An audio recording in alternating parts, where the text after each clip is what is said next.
There's so much to say about HasLab Omega Prime. Loads of channels have already covered the release in all manner of ways, from unboxings to reviews to cautionary tales to instructional fixes that have to do with those cautionary tales. So, rather than add to all that noise, I'm going to do something different. Something absolutely ridiculous. What am I even thinking? Today we're going to talk about HasLab's Ultra Magnus. Not Omega Prime, not Fire Convoy or whatever, just Magnus. And Blue Bolt's a little bit too.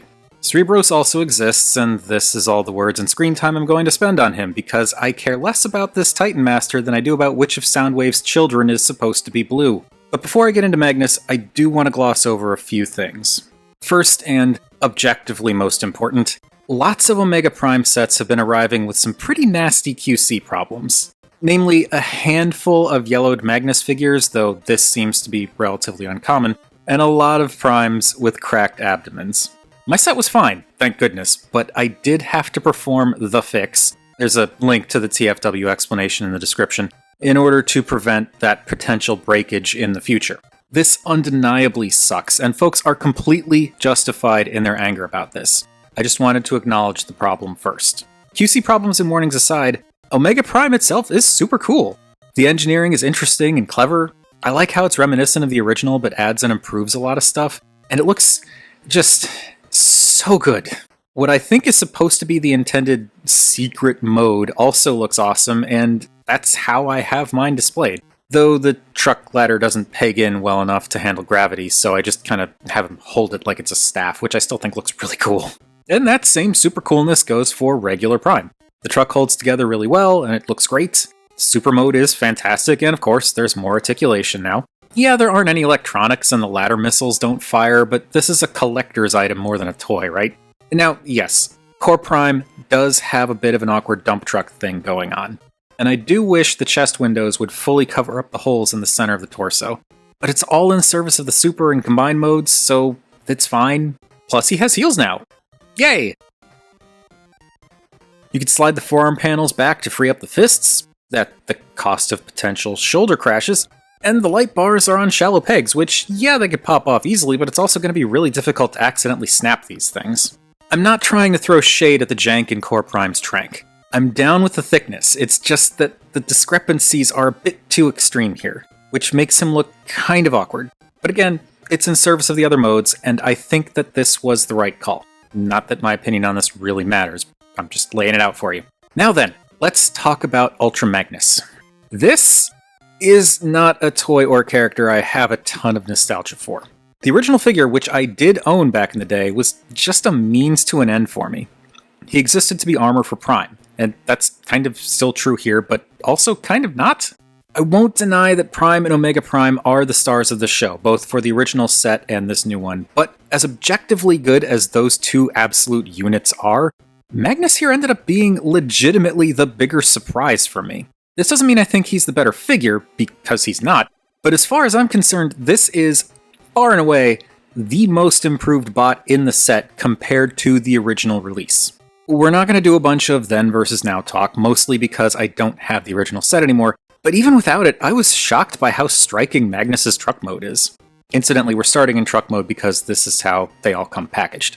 And I'm not joking. Something about the almost armored-looking car carrier, complete with luscious, and it is luscious, blue and gold and silver-chromed bumper, which comes packed separately in its own plastic bubble, by the way. It's just the best. Clearly my eye is drawn to that bumper the most, but the overall silhouette is pretty nice too. Like an angry battering ram that hauls around cars in its downtime. The blues, whites, and grays work well together. I love the silver on the rims, I always love silver on the rims. And check out the little details they painted on the cab. Those tiny strips of blue for what I think are headlights are great, but I really like the dots of orange up top. They look so nice on that white. There are some nice painted details and color choices on the back too, but we'll talk more about that in robot mode when the tailgate ramp thing becomes robot knees. I think, for me, Blue Bolts really completes this truck's look.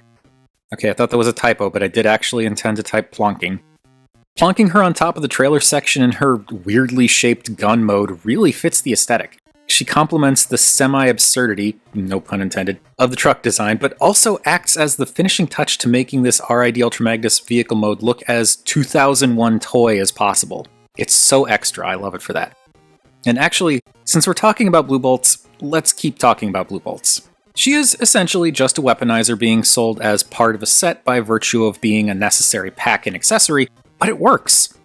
The gun thing mode looks fairly on point compared to what the original was, if maybe a little more boxy than what I remember from that 2001 release. And despite appearances and design intentions, you really only have to parts form her arms for this mode. You can yank off her legs and separate the forearms from the shoulders too, or pop off the actual gun pieces if you really want, but that's the nature of Weaponizer, right? And really, while I appreciate the variety of ways she can be incorporated with Magnus's robot mode, I really like her standalone figure too. Anyway, in this weird mode, you can flip up the translucent blue panel in the center to make a targeting reticle, which is cool and a nice callback. And the back of her head is detailed and painted in a way that sort of masks the fact that you're looking at the back of a recessed robo-noggin. Transforming her to robot mode is really simple too. Pop off the arms, unscrunch the legs from the torso, then peg the arms into place. Just be careful with that back panel when flipping out the head because it doesn't fold down all the way and it will pop off if you push it too far. Better for it to pop off than snap off, but just don't try and bring it down all the way. And yeah, her robot mode, it's not the fanciest out there, but I think she looks cool. Particularly for a weaponizer that has to turn into a very specific and recognizable weapon that the fandom would absolutely have a tantrum over if too many liberties were taken. Looks-wise, I really like the multiple blue tones that jump from light blue to dark blue in the chest, and those hits of dark gray along with the brighter red details, those all really pop out. Sure, her arms are a bit long proportionally, and she doesn't have proper hands, but again, a weaponizer. Head sculpt's also cool. She kind of looks like a proto-air razor with the very angular and pointy red visor that's kind of like a beak and the slightly swept back ear horns.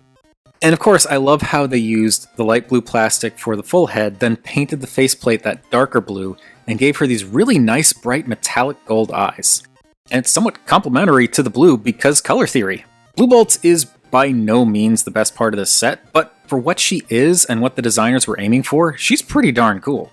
It's a shame she'll be spending most of her life in her bizarre-looking gun mode, but I'm glad the robot mode option is there. I'm just going to pause here for a quick second to say the obvious and necessary Patreon and Ko-fi thing.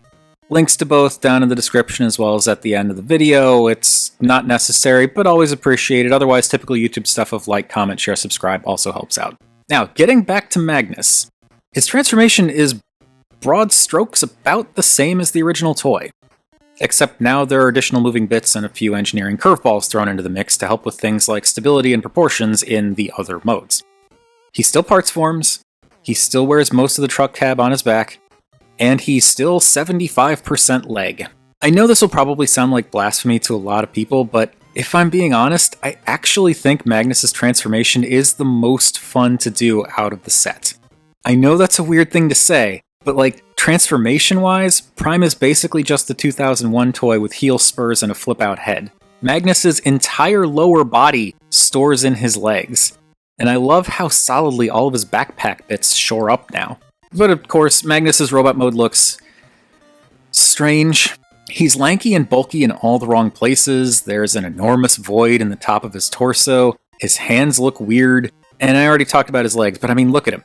Most of what we're looking at right now is legs. Even so, I do feel like this looks better than the original figure.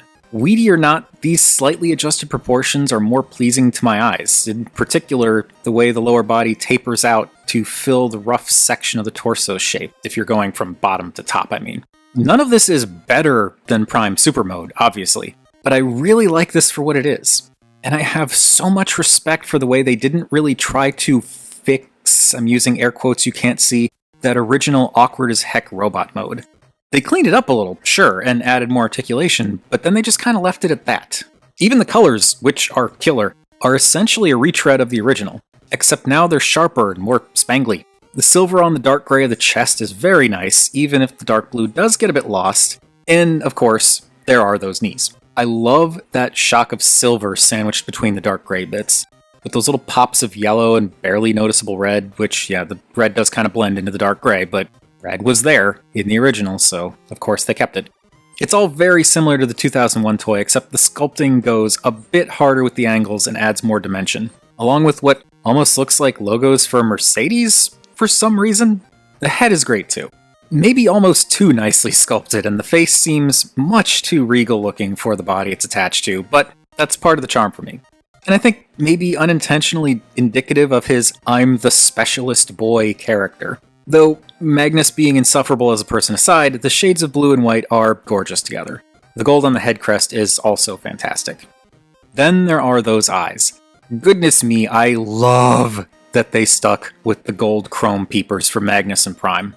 Not just because of the nostalgic callback to the toys, which is still cool, but because it's something we just don't see that often these days in official releases, and because it looks amazing. I mean, look at it.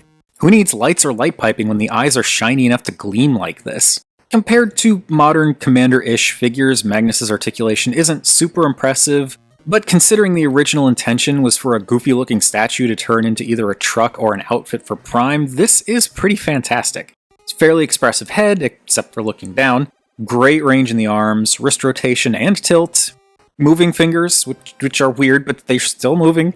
It's all pretty good. The legs are where most of the updated posing magic happens, because now posing can actually happen. He's got some nice meaty ratchets in the hips, sturdy friction for the thigh rotation, and some pleasantly clicky knees. But also ankle tilts. And not just ankle tilts, actual feet! Because, yikes, that original toy. His feet were a literal facade, just some molded and painted bumps on the front of the shins with nothing underneath. They were voids with trailer kibble trying to act as heel support. This time, though, honest-to-goodness feet.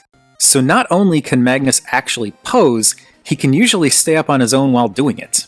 Even with that backpack mass, which is thankfully not too terribly heavy or bulky, because there aren't any electronics or batteries to accommodate this time around. Also, it kind of tucks into his torso a little bit. Even now, sitting here writing the script, I'm still impressed by how solid and stable this actually is. And again, as goofy as he looks, there's also this sense of almost regality, I guess, that I get when looking at him, and just him. With no Prime combo to prop him up, Magnus on his own, while undeniably awkward, is still a pretty dang fine robot. And toy, for that matter. Just don't let him hear that, it'll go to his head. If we must, though, we can rob Blue Bolts of her individuality and bring her back in to act as a few different kinds of accessories for the big dingus. I prefer not to, because I don't want to hide her away, but the options are there. Two-handing the giant weird gun mass is cute. Weird, but cute. It's silly and a little annoying to set up, though. The thumbs peg into the red handles, it's strange, but again, it's cute. The backpack turret and twin blaster configuration is probably my favorite of the suggested setups, both because the guns do admittedly look cool in Magnus's hands, and because I appreciate the intentional shaping of the backpack so the turret can slot in, but I still prefer standalone Blue Bolts. Then there's the third option, the one where Blue Bolts vanishes into Magnus purely for the sake of gap filling. I am not a fan of how this feels like some kind of poignant commentary on how messed up our society still is these days, but that's society's fault, not the Hasbro designers. I do respect that they thought of this, and I hope that the folks who like the idea of a less gappy Magnus are happy.